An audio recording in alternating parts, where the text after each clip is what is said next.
ਫਤਿਹ ਦਾ ਨਾਰਾ ਕਰੀਏ ਬੁਲੰਦ ਉਪਰੰਤ ਬਾਣੀ ਦੀ ਵਿਚਾਰ ਨਾਲ ਜੁੜਨਾ ਕਰਾਂਗੇ। ਗੱਜ ਕੇ ਆਖੀਏ ਜੀ ਵਾਹਿਗੁਰੂ ਜੀ ਕਾ ਖਾਲਸਾ ਵਾਹਿਗੁਰੂ ਜੀ ਕੀ ਫਤਿਹ। ਸਤਿਨਾਮ ਸ੍ਰੀ ਵਾਹਿਗੁਰੂ ਸਾਹਿਬ ਜੀਓ। ਮਾਝ ਮਹੱਲਾ ਪੰਜਵਾ। ਨਿਹੋਂ ਪਿਆ ਪਰਮੇਸ਼ਰ ਪਾਇਆ, ਜੀ ਜੰਤ ਸਭ ਸੁਖੀ ਵਸਾਇਆ। ਗਿਆ ਕਲੇਸ਼ ਪਿਆ ਸੁਖ ਸਾਚਾ, ਹਰ ਹਰ ਨਾਮ ਸੰਭਾਲੀ ਜੀਓ। ਜੀ ਜੰਤ ਸਭ ਸੁਖੀ ਵਸਾਇਆ, ਗਿਆ ਕਲੇਸ਼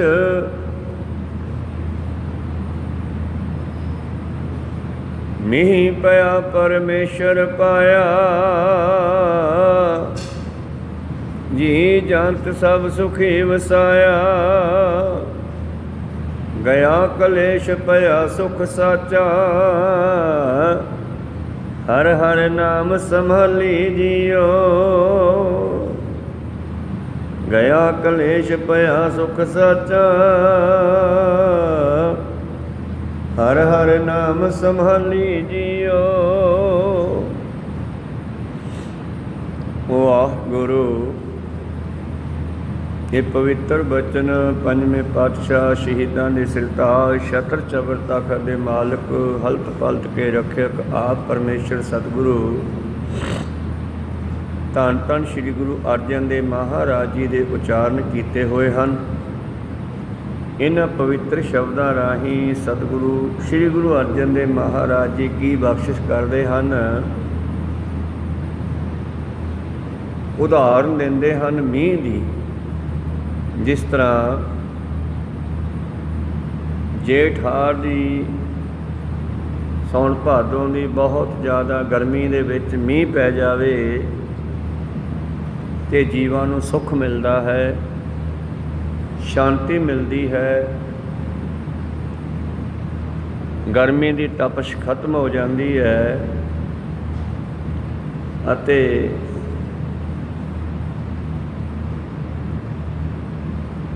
ਜੀਵਾਂ ਨੂੰ ਰਾਹਤ ਮਿਲਦੀ ਹੈ ਕੁਝ ਸਮੇਂ ਦੇ ਲਈ। ਇਸੇ ਤਰ੍ਹਾਂ ਹੀ ਕੋਈ ਸਮਾਂ ਸੀ ਸਤਿਗੁਰੂ ਨਾਨਕ ਦੇਵ ਮਹਾਰਾਜ ਜੀ ਦੇ ਆਉਣ ਤੋਂ ਪਹਿਲਾਂ, ਜਦੋਂ ਸੰਸਾਰ ਦੇ ਵਿੱਚ ਦੁਨੀਆ ਤੜਫ ਰਹੀ ਸੀ। ਕਾਰਨ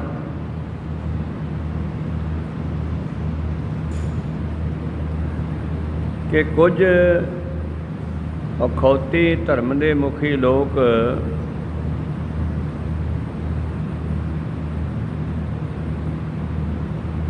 ਕਰਮ ਕਾਂਡਾਂ ਪਖੰਡਾਂ ਦੇ ਨਾਲ ਦੁਨੀਆ ਨੂੰ ਲੁੱਟ ਰਹੇ ਸੀ ਔਰ ਰਾਜਨੀਤੀ ਵਾਲੇ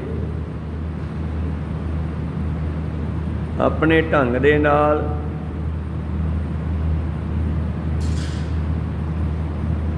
ਸੰਸਾਰ ਨੂੰ ਲੁੱਟ ਰਹੇ ਸੀ ਔਰ ਉਹਨਾਂ ਸਮਿਆਂ ਦੇ ਜਿਹੜੇ ਆਪਣੇ ਆਪ ਨੂੰ ਧਰਮ ਦੇ ਮੁਖੀ ਸਮਝਣ ਵਾਲੇ ਜੋਗੀ ਲੋਕ ਗੋਰਖਨਾਥ ਵਰਗੇ ਸਨ, ਉਹ ਵੀ ਸਹੀ ਮਾਰਗ ਦਰਸ਼ਨ ਨਹੀਂ ਸੀ ਕਰ ਰਹੇ। ਦੁਨੀਆ ਇਹਨਾਂ ਸਾਰਿਆਂ ਤੋਂ ਹੀ ਦੁਖੀ ਸੀ ਔਰ ਧਰਤੀ ਦੀਆਂ ਪੁਕਾਰਾਂ ਜਿਹੜੀਆਂ ਸਨ ਉਹ ਪਰਮੇਸ਼ਰ ਕੋਲ ਜਾਂਦੀਆਂ ਸਨ ਤੇ ਜਦ ਪਰਮੇਸ਼ਰ ਦੇ ਕੋਲ ਉਹਨਾਂ ਦੀਆਂ ਪੁਕਾਰਾਂ ਜਾਂਦੀਆਂ ਤੇ ਪਰਮੇਸ਼ਰ ਨੇ ਧਰਤੀ ਦੀਆਂ ਪੁਕਾਰਾਂ ਸੁਣੀਆਂ ਔਰ ਫਿਰ ਆਪਣਾ ਦੂਸਰਾ ਸਰੂਪ ਧਾਰਨ ਕੀਤਾ। ਆਪ ਨਰੈਣ ਕਲਾ ਧਾਰ ਜਗ ਮੈਂ ਪਰਵਰਿਓ, ਨਿਰੰਕਾਰ ਆਕਾਰ ਜੋਤ ਜਗ ਮੰਡਲ ਕਰਿਓ। ਨਿਰੰਕਾਰ ਨੇ ਆਕਾਰ ਧਾਰਿਆ, ਜਿਹਦਾ ਕੋਈ ਆਕਾਰ ਨਹੀਂ ਹੈ। ਉਹ ਸ਼ਕਤੀ, ਉਹ ਪਰਮ ਸ਼ਕਤੀ, ਸਭ ਤੋਂ ਵੱਡੀ ਸ਼ਕਤੀ ਜਿਹੜੀ ਸੰਸਾਰ ਨੂੰ ਚਲਾ ਰਹੀ ਹੈ,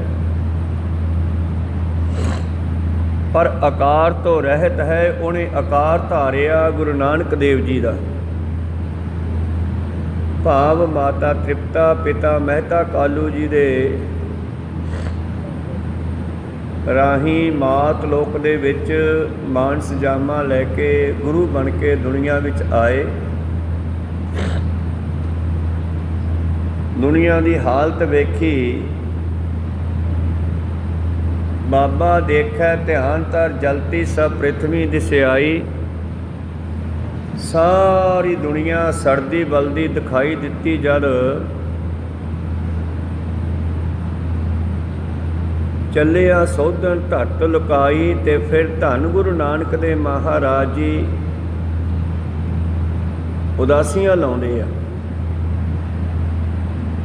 ਧਰਤੀ ਨੂੰ ਸੋਧਣ ਲਈ ਲੁਕਾਈ, ਲੋਕਾਂ ਨੂੰ ਸ੍ਰਿਸ਼ਟੀ ਨੂੰ ਸੁੱਖ ਦੇਣ ਲਈ ਸਤਿਗੁਰੂ ਪਾਤਸ਼ਾਹ ਜੀ ਘਰੋਂ ਨਿਕਲੇ, ਔਰ ਬਾਰ-ਬਾਰ 4 ਉਦਾਸੀਆਂ ਉਹਨਾਂ ਨੇ ਲਾਈਆਂ, ਔਰ ਉਹਨਾਂ ਉੱਤੇ ਇੱਕ ਮੀਂਹ ਪਾਇਆ ਜਿਹਨੂੰ ਅਸੀਂ ਗਿਆਨ ਦਾ ਮੀਂਹ ਕਹਿ ਦਈਏ।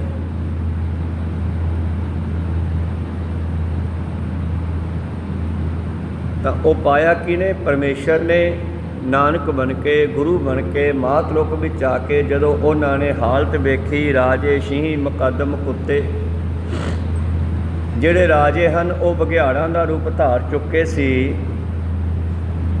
ਮੁਕੱਦਮ ਉਹਨਾਂ ਦੇ ਵਜ਼ੀਰ ਮੰਤਰੀ, ਉਹਨਾਂ ਦੇ ਹੇਠਾਂ ਕੰਮ ਕਰਨ ਵਾਲੇ ਵੀ ਲਾਲਚੀ ਹੋ ਚੁੱਕੇ ਸਨ। ਜਾਂ ਰਾਜਾ ਹੀ ਵਿਗੜ ਗਿਆ ਤਾਂ ਫਿਰ ਹੇਠਲਿਆਂ ਨੇ ਕੀ ਚੰਗੇ ਕੰਮ ਕਰਨੇ ਆ। ਤਾਂ ਪਾਤਸ਼ਾਹ ਨੇ ਉਹਨਾਂ ਨੂੰ ਬਾਣੀ ਵਿੱਚ ਕੁੱਤਿਆਂ ਦਾ ਰੂਪ ਦਿੱਤਾ, ਭਾਵ ਲਾਲਚੀ। ਜਾਏ ਜਗਾਇਨ ਬੈਠੇ ਸੁੱਤੇ, ਤੇ ਇਹਨਾਂ ਸੁੱਤਿਆਂ ਹੋਇਆਂ ਨੂੰ ਜਿਹੜੇ ਕਿ ਜ਼ਮੀਰ ਕਰਕੇ ਸੁੱਤੇ ਹੋਏ ਸੀ, ਜ਼ਮੀਰ ਜਿਨ੍ਹਾਂ ਦੀ ਮਰ ਚੁੱਕੀ ਸੀ, ਉਹਨਾਂ ਨੂੰ ਜਗਾਉਣ ਵਾਸਤੇ ਧੰਨ ਧੰਨ ਸ਼੍ਰੀ ਗੁਰੂ ਨਾਨਕ ਦੇ ਮਹਾਰਾਜ ਜੀ ਨੂੰ ਜਾਣਾ ਪਿਆ। ਔਰ ਜਗ੍ਹਾ ਜਗ੍ਹਾ 'ਤੇ ਜਾ ਕਰਕੇ ਉਹਨਾਂ ਨੇ ਸੁੱਤਿਆਂ ਨੂੰ ਜਗਾਇਆ, ਹੋਸ਼ ਦਿੱਤੀ। ਉਹਨਾਂ ਦੇ ਫਰਜ਼ ਉਹਨਾਂ ਨੂੰ ਦੱਸੇ, ਉਹਨਾਂ ਨੂੰ ਸੱਚ ਦੇ ਮਾਰਗ 'ਤੇ ਚੱਲਣ ਲਈ ਗਾਈਡ ਕੀਤਾ, ਮਾਰਗ ਦਰਸ਼ਨ ਕੀਤਾ, ਔਰ ਉਹਨਾਂ ਦੇ ਕਰਮ ਕਾਂਡਾਂ ਪਖੰਡਾਂ ਦਾ ਭਾਂਡਾ ਵੀ ਭੰਨਿਆ। ਜਦੋਂ ਉਹਨਾਂ ਦੇ ਉਹ ਗਲਤ ਕਰਮ ਜਗ ਜ਼ਾਹਰ ਹੋਏ ਤੇ ਉਹਨਾਂ ਨੂੰ ਸ਼ਰਮ ਵੀ ਆਈ। ਜਿਵੇਂ ਸੱਜਣ ਠੱਗ ਨੂੰ ਕਹਿਣਾ, ਬਈ ਤੂੰ ਬਾਹਰੋਂ ਤਾਂ ਬੜਾ ਚਿੱਟਾ ਦਿਸਦਾ ਪਰ ਅੰਦਰੋਂ ਬੜਾ ਕਾਲਾ ਹੋ ਰਿਹਾ ਪਾਪਾ ਕਰਕੇ। ਜਿਵੇਂ ਮਲਕ ਭਾਗੋ ਰਾਜਨੀਤੀ ਵਾਲਾ, ਅਹਿਮਦਾਬਾਦ ਦਾ ਵਜ਼ੀਰ, ਉਸ ਨੂੰ ਕਹਿਣਾ ਕਿ ਤੇਰੀ ਜਿਹੜੀ ਕਮਾਈ ਹੈ ਇਹ ਲੋਕਾਂ ਦਾ ਖੂਨ ਇਕੱਠਾ ਕੀਤਾ ਹੋਇਆ, ਤੇਰੀਆਂ ਪੂਰੀਆਂ ਦੇ ਵਿੱਚੋਂ ਖੂਨ ਨਿਕਲਣ ਦਾ ਮਤਲਬ ਹੈ ਕਿ ਜਿਸ ਪੈਸੇ ਨਾਲ ਤੂੰ ਇਹ ਪੂਰੀਆਂ ਬਣਾਈਆਂ ਨਾ, ਇਹ ਜਨਤਾ ਨੂੰ ਲੁੱਟ ਕੇ, ਜਨਤਾ 'ਤੇ ਟੈਕਸ ਲਾ ਕੇ, ਵਸਤੂਆਂ ਦੀ ਕੀਮਤ ਵਧਾ ਕੇ, ਭਾਅ ਮਹਿੰਗਾਈ ਵਧਾ ਕੇ, ਜਨਤਾ ਨੂੰ ਮਜਬੂਰ ਕਰਕੇ ਜਿਹੜਾ ਤੂੰ ਪੈਸਾ ਇਕੱਠਾ ਕੀਤਾ ਹੈ, ਇਹ ਪੈਸੇ ਦੇ ਨਾਲ ਬਣੀਆਂ ਪੂਰੀਆਂ, ਇਹ ਦੇਸੀ ਘਿਓ 'ਚ ਨਹੀਂ ਖੂਨ ਦੇ ਵਿੱਚ ਬਣੀਆਂ। ਕਹੋ ਸਤਨਾਮ ਸ੍ਰੀ। ਇਹ ਦੇਸੀ ਘਿਓ ਆਇਆ ਕਿੱਥੋਂ ਆ? ਜਿੱਥੋਂ ਪੈਸਾ ਆਇਆ ਉੱਥੋਂ ਹੀ ਇਹ ਦੇਸੀ ਘਿਓ ਆਇਆ। ਤੇ ਇਹਦਾ ਮਤਲਬ ਜਿਸ ਵੇਲੇ ਧੰਨ ਗੁਰੂ ਨਾਨਕ ਦੇਵ ਜੀ ਰਾਜੇ ਮਲਕ ਭਾਗੋ ਨੂੰ, ਵਜ਼ੀਰ ਨੂੰ, ਉਹਦੀਆਂ ਪੂਰੀਆਂ ਵਿੱਚੋਂ ਟਪਕਦਾ ਹੋਇਆ ਖੂਨ ਦਿਖਾਉਂਦੇ ਆ ਤੇ ਉਹਦਾ ਪਿਛੋਕੜ ਵੀ ਦੱਸਦੇ ਆ।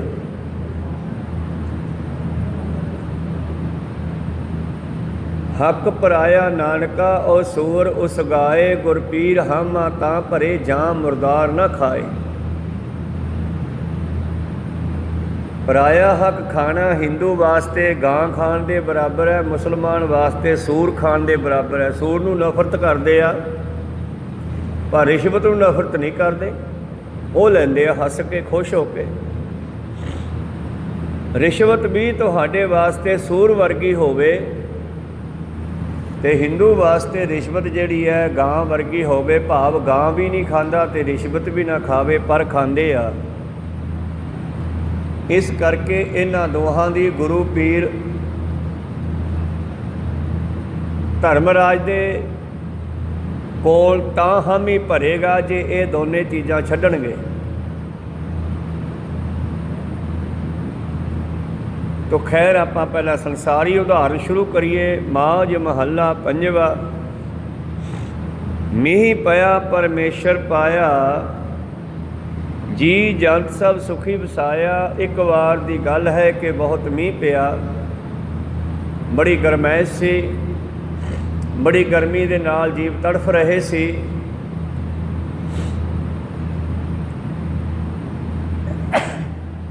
ਜਿਸ ਵੇਲੇ ਬਹੁਤ ਮੀਂਹ ਪਿਆ ਤੇ ਸਤਿਗੁਰੂ ਅਰਜਨ ਦੇਵ ਜੀ ਨੇ ਉਸ ਗਰਮੀ ਤੋਂ ਰਾਹਤ ਪ੍ਰਾਪਤ ਕੀਤੀ, ਸੰਗਤਾਂ ਨੇ ਰਾਹਤ ਪ੍ਰਾਪਤ ਕੀਤੀ। ਤੇ ਸਤਿਗੁਰੂ ਸ੍ਰੀ ਗੁਰੂ ਅਰਜਨ ਦੇਵ ਜੀ ਨੇ ਇਹ ਸ਼ਬਦ ਉਚਾਰਨ ਕੀਤਾ ਕਿ ਪਰਮੇਸ਼ਰ ਨੇ ਕਿੰਨੀ ਕਿਰਪਾ ਕੀਤੀ। ਮੀਂਹ ਪਿਆ ਪਰਮੇਸ਼ਰ ਪਾਇਆ। ਜੋ ਪਰਮੇਸ਼ਰ ਨੇ ਇਹ ਮੀਂਹ ਪਾਇਆ ਹੈ ਜੀਵਾਂ ਦੇ ਸੁੱਖ ਦੇ ਲਈ, ਇਹ ਬੜੀ ਕਿਰਪਾ ਕੀਤੀ। ਜੀ ਜੰਤ ਸਭ ਸੁਖੀ ਵਸਾਇਆ, ਜੀਵਾਂ ਨੂੰ ਸੁੱਖ ਪ੍ਰਾਪਤ ਹੋਇਆ। ਮੀਂਹ ਪੈਣ ਦੇ ਨਾਲ ਜੋ ਅਵਾਰਾ ਪਸ਼ੂ ਭੁੱਖੇ ਮਰਦੇ ਹਨ ਉਹਨਾਂ ਵਾਸਤੇ ਘਾਹ ਪੈਦਾ ਹੋ ਗਿਆ। ਜ਼ਿਮੀਂਦਾਰ ਦੀਆਂ ਫਸਲਾਂ ਜਿਹੜੀਆਂ ਸਨ ਉਹ ਵੀ ਮੀਂਹ ਦੇ ਨਾਲ ਕੁਝ ਰਾਹਤ ਪ੍ਰਾਪਤ ਕਰਕੇ ਚੱਲ ਪਈਆਂ। ਜਿਹੜੀਆਂ ਸੂਰਜ ਦੀ ਗਰਮੀ ਨਾਲ ਸੁੱਕ ਰਹੀਆਂ ਸਨ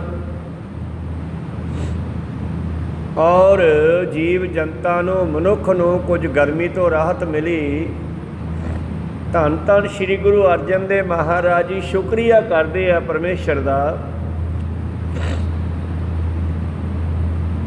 ਮੀਂਹ ਪਿਆ ਪਰਮੇਸ਼ਰ ਪਾਇਆ, ਜੀ ਜੰਤ ਸਭ ਸੁਖੀ ਵਸਾਇਆ। ਗਿਆ ਕਲੇਸ਼ ਭਇਆ ਸੁਖ ਸਾਚਾ, ਹਰ ਹਰ ਨਾਮ ਸੰਭਾਲੀ ਜੀਓ। ਇਸੇ ਤਰ੍ਹਾਂ ਹੀ ਸਿੱਖਾ, ਜਿਵੇਂ ਮੀਂਹ ਨੇ ਗਰਮੀ ਘਟਾ ਦਿੱਤੀ ਹੈ ਉਸੇ ਤਰ੍ਹਾਂ ਹੀ ਨਾਮ ਜਪਿਆ ਅੰਦਰਲੀ ਈਰਖਾ, ਦੂਈ ਦਵੈਤ, ਨਿੰਦਿਆ, ਚੁਗਲੀ, ਸਾੜਾ ਆਦਿ ਇਸ ਦੀ ਗਰਮੀ ਘਟਦੀ ਹੈ। ਇਹ ਸਰੀਰ ਨੂੰ ਦੁੱਖ ਦਿੰਦੇ ਆ। ਈਰਖਾ ਕਰੀਏ ਤੇ ਬੰਦਾ ਖੁਦ ਹੀ ਦੁਖੀ ਹੁੰਦਾ, ਜਿਹਦੇ ਨਾਲ ਕਰਦਾ ਉਹਨੂੰ ਕੋਈ ਫਰਕ ਨਹੀਂ ਪੈਂਦਾ। ਈਰਖਾ ਕਰਨ ਵਾਲਾ ਆਪਣੇ ਆਪ ਹੀ ਅੰਦਰ ਸੜੀ ਜਾਂਦਾ। ਕਿਸੇ ਦੀ ਨਿੰਦਿਆ ਕਰਨ ਵਾਲਾ ਆਪ ਹੀ ਦੁਖੀ ਹੁੰਦਾ ਨਾ, ਜਿਹਦੀ ਨਿੰਦਿਆ ਕਰਦਾ ਉਹਨੂੰ ਕੋਈ ਫਰਕ ਨਹੀਂ ਪੈ ਰਿਹਾ। ਤਾਈਓ ਤਾਂ ਕਬੀਰ ਸਾਹਿਬ ਜੀ ਕਹਿੰਦੇ, ਨਿੰਦਣ ਵਾਲਾ ਨਿੰਦੇ ਮੈਨੂੰ ਕੋਈ ਫਰਕ ਨਹੀਂ ਪੈਣਾ। ਫਰਕ ਉਸੇ ਨੂੰ ਪੈਣਾ ਜਿਹੜਾ ਮੇਰੀ ਮੈਲ ਧੋਂਦਾ ਹੈ। ਵੈਸੇ ਤਾਂ ਨਿੰਦਕ ਕਹਿੰਦੇ ਮੇਰਾ ਮਿੱਤਰ ਹੈ। ਮੇਰਾ ਨਿੰਦਕ, ਮੇਰਾ ਦੁਸ਼ਮਣ ਉਹ ਹੈ ਜਿਹੜਾ ਮੇਰੀ ਨਿੰਦਿਆ ਨੂੰ ਰੋਕਦਾ ਹੈ। ਕਰਨ ਦਿਓ ਜਿਹਦੇ ਕਰਦੇ ਹੈ। ਨਿੰਦਕ ਸੋ ਜੋ ਨਿੰਦਾ ਹੋ ਰਿਹਾ, ਹਮਾਰਾ ਜੀਵਨ ਨਿੰਦਕ ਲੋ ਰਿਹਾ। ਇਹ ਨਿੰਦਕ ਤਾਂ ਮੈਨੂੰ ਸਫਾਈ ਕਰ ਰਿਹਾ, ਮੇਰੇ ਕੱਪੜੇ ਧੋ ਰਿਹਾ ਬਿਨਾਂ ਪੈਸਿਆਂ ਤੋਂ।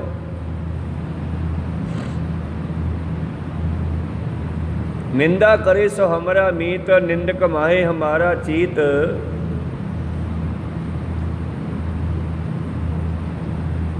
ਨਿੰਦਕ ਸੋ ਜੋ ਨਿੰਦਾ ਹੋ ਰਿਹਾ, ਹਮਾਰਾ ਜੀਵਨ ਨਿੰਦਕ ਲੋ ਰਿਹਾ। ਅਖੀਰ ਤੇ ਜਾ ਕੇ ਕਹਿੰਦੇ